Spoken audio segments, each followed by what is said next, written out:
Sabi sa inyo, last month, ang aking brother husband ay na-admit po sa hospital. Halos 1 month na mahigit po siya. And then, nagsusura po siya ng time na yon. Ang finding po ng doktor sa kanya is about sa kidney. Pero hindi ko po kinlame yun. Kasi ang sabi ng doktor, possible daw po na ma-dialysis po siya. Pero hindi ko po kinlame yun. Ang sabi ko sa anak ko, magdasal tayo, basahin ninyo ang panyong ito. At basahin ninyo yung Salmo 91.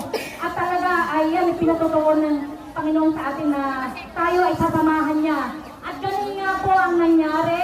Ang lahat ng kanyang findings po ay okay naman po.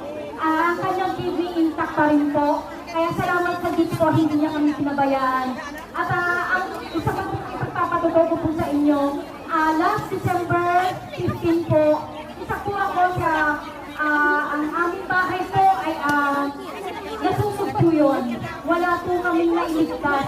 Isang bahay lang po ang pagitan. So talagang alas 3 ng madaling araw po yung nangyari. Salamat sa Diyos dahil wala man kaming nailigtas. Pero ang pamilya ko po, lahat po sila, halos wala po. Salamat sa Diyos dahil niligtas niya po ang aking buong pamilya. Kaya, at sasabatalain ko rin po sa aking mga kapatiran na nagbigay tulong po para ako ay makaahon ulit ang kapagsimula. Kaya salamat sa inyo, hindi ko kayo maisa-isa. Sa Isabela Family, salamat sa mga panalangin. At ako'y sinamahan ninyo. Kaya maraming salamat sa mga kapatid ko na nagpaabot ng tulong po. At ngayon nagsisimula kami sa panibagong buhay. Kaya maraming salamat Yahweh sa iyo, mataas ang papuri at pagsamba.